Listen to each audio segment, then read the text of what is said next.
Olá, aqui é a Ana Coy para a leitura da Bíblia 365. Hoje é o dia 4 de maio, dia 124. A nossa leitura se divide em 4 partes: Antigo Testamento, Novo Testamento, Salmos e Provérbios. O objetivo é que possamos juntos fazer um devocional da palavra, para nos conectarmos espiritualmente com as Escrituras Sagradas. Te convido a escolher um local confortável e de preferência silêncio para que você possa desfrutar deste momento em Cristo. E na autoridade do nome de Jesus, peço ao Espírito Santo que transbordem os nossos corações, tornando-o ensinável, para que possamos receber as revelações da leitura de hoje. Amém. Antigo Testamento, Juízes, capítulo 19, versículo 1. Naqueles dias em que não havia rei em Israel, houve um homem levita, que, peregrinando nos lados da região montanhosa de Efraim, tomou para si uma concubina de Belém de Judá. Porém, ela se irritou com ele e, deixando, voltou para a casa de seu pai em Belém, de Judá, onde ficou durante uns 4 meses. Seu marido, levando consigo seu servo e 2 jumentos, foi atrás dela para tentar convencê-la a voltar. Ela o fez entrar na casa de seu pai. E este, quando viu o levita, saiu alegre a recebê-lo. O sogro, o pai da moça, convenceu o levita a ficar com ele durante 3 dias. Comeram, beberam e o casal se alojou ali. No 4º dia, madrugaram e se levantaram para partir. Mas o pai da moça disse ao seu genro: coma alguma coisa para que você ter mais força para a viagem. Depois disso, vocês podem ir embora. Os dois se sentaram, comeram e beberam juntos. Então o pai da moça disse ao homem: por favor, fique aqui mais uma noite e alegre o seu coração. Quando o homem se levantou para partir, o seu sogro insistiu para que ficasse. E ele mais uma vez pernoitou ali. No 5º dia, ele se levantou de madrugada para partir, mas o pai da moça lhe disse: coma alguma coisa, fique até o entardecer. E ambos comeram juntos. Então o homem se levantou para partir, ele e a sua concubina e o seu servo. Mas o sogro dele, o pai da moça, lhe disse: olhe, está ficando tarde e a noite vem chegando. Passe mais uma noite aqui. Este dia já está acabando. Passe aqui a noite e alegre o seu coração. Amanhã de madrugada vocês podem se levantar e viajar de volta para casa. Porém o homem não quis passar ali mais uma noite. Ele se levantou, partiu e chegou até a altura de Jebus, isso é, Jerusalém. Com ele iam os 2 jumentos encilhados e também a sua concubina. Quando chegaram perto de Jebus, o dia já estava chegando ao fim. Então o servo disse ao seu senhor: venha, vamos sair da estrada e entrar nessa cidade dos Jebuseus e passemos ali a noite. Porém o seu senhor lhe disse: não vamos entrar em nenhuma cidade estranha, que não seja dos filhos de Israel. Vamos um pouco mais adiante até Gibeá. E continuou: venha, vamos a um desses lugares e pernoitemos em Gibeá ou em Ramá. Assim passaram adiante e continuaram viagem. E o sol se pôs quando chegaram a Gibeá, que pertence a Benjamim. Saíram da estrada para entrar em Gibeá, a fim de nela passarem a noite. O levita entrou e se sentou na praça da cidade, porque não houve quem os recolhesse em casa ali para pernoitarem. Eis que, ao anoitecer, um homem velho estava voltando do seu trabalho no campo. Ele era da região montanhosa de Efraim, mas morava em Gibeá. Os outros habitantes do lugar eram benjamitas. Quando o velho ergueu os olhos e viu o viajante na praça da cidade, perguntou: para onde você está indo e de onde você vem? O levita respondeu: estamos viajando de Belém de Judá para os lados da região montanhosa de Efraim, de onde sou. Fui a Belém de Judá e agora estou de viagem para a casa do Senhor. Ninguém me recebeu em sua casa, embora tenhamos palha e paz para os nossos jumentos. e também pão e vinho para mim e para esta sua serva. E para o moço que vem com estes seus servos, não nos falta nada.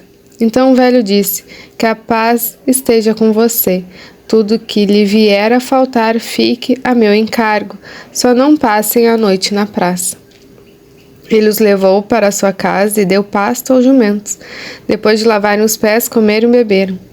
Enquanto eles se alegravam, eis que os homens daquela cidade, homens malignos, cercaram a casa e começaram a bater na porta. E disseram ao velho, o dono da casa: traga para fora o homem que entrou em sua casa, para que abusemos dele.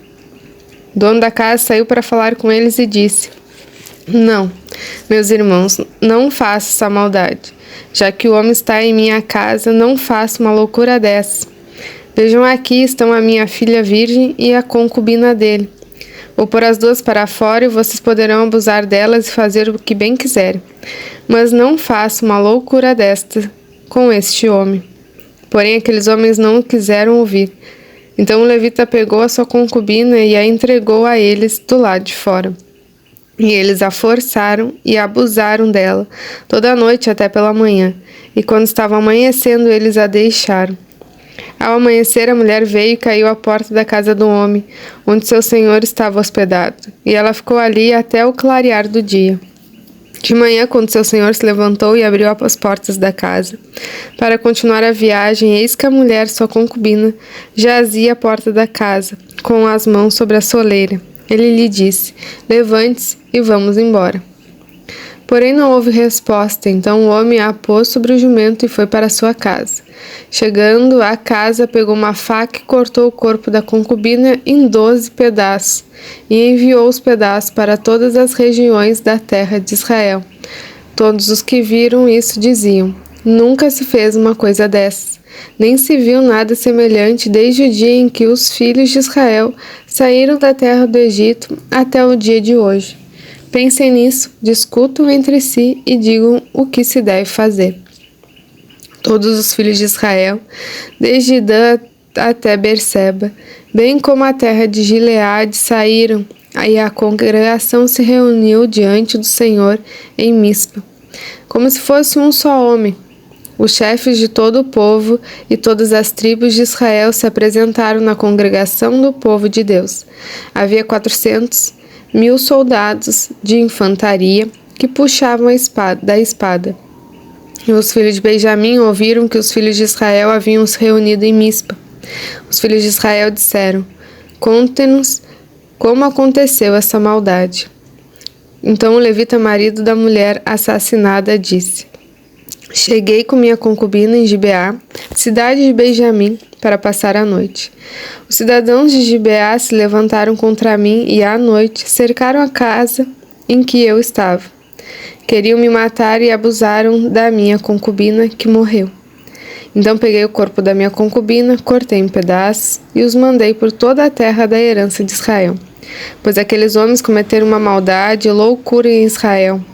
Eis que todos vocês são filhos de Israel, portanto discutam o assunto e tomem uma decisão.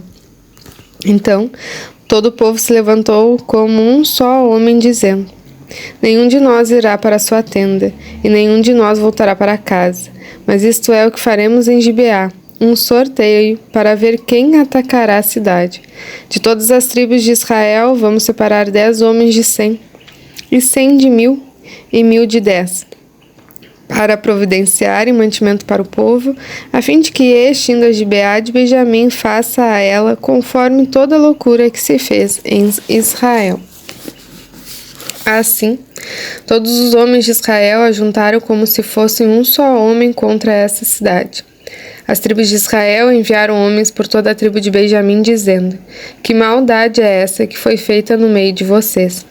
E agora entregue-nos aqueles homens malignos que estão em Gibeá, para que os matemos e tiremos desse mal do meio de Israel.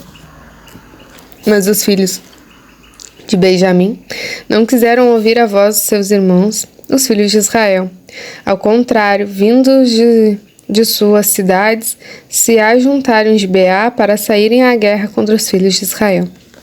Naquele dia, os filhos de Benjamim convocaram das suas cidades 26.000 homens que puxavam da espada, além dos moradores de Beá, dos quais reuniram 700 homens escolhidos. Entre todo esse povo havia 700 homens escolhidos canhotos, que atiravam com a funda e eram capazes de acertar uma pedra num fio de cabelo sem nunca errar. Dos homens de Israel, além dos Benjamim, foram convocados 400.000 homens que puxavam da espada. Todos esses eram homens de guerra. Os israelitas se levantaram e foram a Betel. Ali consultaram a Deus, dizendo: quem de nós será o primeiro a lutar contra Benjamim? O Senhor respondeu: Judá irá primeiro. Na manhã seguinte, os filhos de Israel se levantaram e acamparam perto de Gibeá, e os homens de Israel saíram à batalha contra a tribo de Benjamim e tomaram posição de ataque contra ela junto a Gibeá. Então os filhos de Benjamim saíram de Gibeá e naquele dia mataram 22.000 homens de Israel. Porém o povo dos homens de Israel se animou e eles novamente tomaram posição de ataque no mesmo lugar onde o primeiro dia o tinham feito. Antes disso, porém, os filhos de Israel foram e choraram diante do Senhor até a tarde e consultaram o Senhor, dizendo: devemos atacar outra vez os nossos irmãos da tribo de Benjamim? E o Senhor respondeu: sim, vocês devem atacar. Assim, no dia seguinte, os filhos de Israel marcharam contra os filhos de Benjamim. Também os de Benjamim, no dia seguinte, saíram de Gibeá de encontro a eles e mataram mais 18.000 homens, todos os que puxavam da espada. Então todos os filhos de Israel, todo o povo, foram a Betel, choraram, estiveram ali diante do Senhor e jejuaram aquele dia até a tarde, e ofereceram holocaustos e ofertas pacíficas diante do Senhor. E os filhos de Israel consultaram o Senhor, porque naqueles dias a arca da aliança de Deus estava ali em Betel. E Finéias, filho de Eleazar, filho de Arão, ministrava diante dela naqueles dias. Os filhos de Israel perguntaram: devemos sair mais uma vez para lutar contra todos os irmãos da tribo de Benjamim, ou devemos desistir? O Senhor respondeu: vão novamente, porque amanhã eu os entregarei nas mãos de vocês. Então Israel pôs emboscadas ao redor de Beá. No terceiro dia, os filhos de Israel avançaram contra os filhos de Benjamim e tomaram posição de ataque contra Gibeá, como das outras vezes. Então os filhos de Benjamim saíram de encontro ao povo e, deixando-se atrair para longe da cidade, começaram a matar alguns do povo de Israel, como haviam feito das outras vezes, pelas estradas das quais uma vai para Betel, a outra vai para Gibeá, e no campo mataram uns 30 homens de Israel. Então os filhos de Benjamim disseram: eles estão sendo derrotados como das outras vezes. Porém os filhos de Israel disseram: vamos fugir e atraí-los da cidade para as estradas. Todos os homens de Israel se levantaram do seu lugar e tomaram posição de ataque em Baal-Tamar. E a emboscada de Israel saiu do seu lugar, das vizinhanças de Geba. 10.000 homens escolhidos de todo Israel vieram contra Gibeá, e a batalha se intensificou. Porém, os filhos de Benjamim não imaginavam que o desastre era iminente. Então, o Senhor derrotou Benjamim diante de Israel, e naquele dia os filhos de Israel mataram 25.100 homens de Benjamim, todos dos que puxavam da espada. Então os filhos de Benjamim viram que estavam derrotados. Os homens de Israel foram cedendo terreno aos benjamitas, porque confiavam na emboscada que haviam posto contra Gibeá. A emboscada avançou depressa, investiu contra Gibeá e passou os moradores a fio de espada. Os homens de Israel tinham combinado um sinal com a emboscada, que era fazer subir da cidade uma grande nuvem de fumaça. Então os homens de Israel deviam voltar à batalha. Os filhos de Benjamim tinham começado a atacar os homens de Israel e já tinham matado uns 30 deles.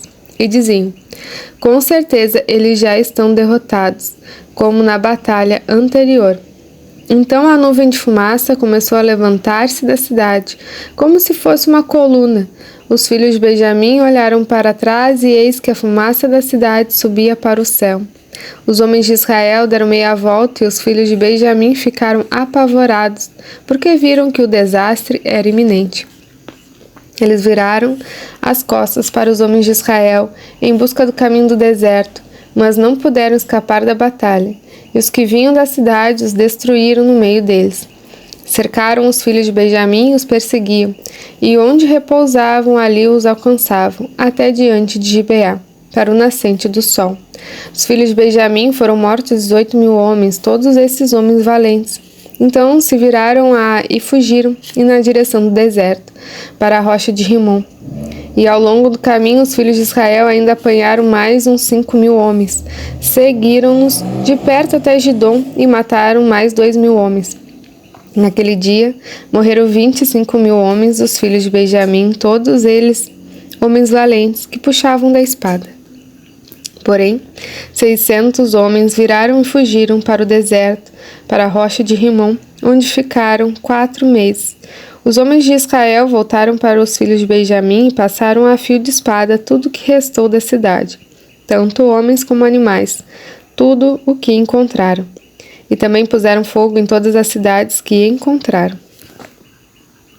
Novo Testamento, João, capítulo 3, versículo 22. Depois disso, Jesus foi com os seus discípulos para a terra da Judéia. Ali permaneceu com eles e batizava. Ora, João também estava batizando em Enom, perto de Salim, porque ali havia muitas águas. O povo se dirigia para lá e era batizado, pois João ainda não havia sido preso. Então, surgiu uma discussão entre os discípulos de João e um judeu a respeito da purificação. E foram até João e lhe disseram: Mestre, aquele que estava com o Senhor no outro lado do Jordão, do qual o Senhor deu testemunho, está batizando, e todos vão até ele. João respondeu: Ninguém pode receber coisa alguma se não lhe for dado do céu. Vocês mesmos são testemunhas de que eu disse: Eu não sou o Cristo, mas fui enviado como seu precursor. O que tem a noiva é o noivo, amigo do noivo que está presente, e o escuta e se alegra muito por causa da voz do noivo. Pois essa alegria já se cumpriu em mim. Convém que ele cresça e que eu diminua. Quem vem das alturas certamente está acima de todos. Quem vem da terra é terreno e fala da terra.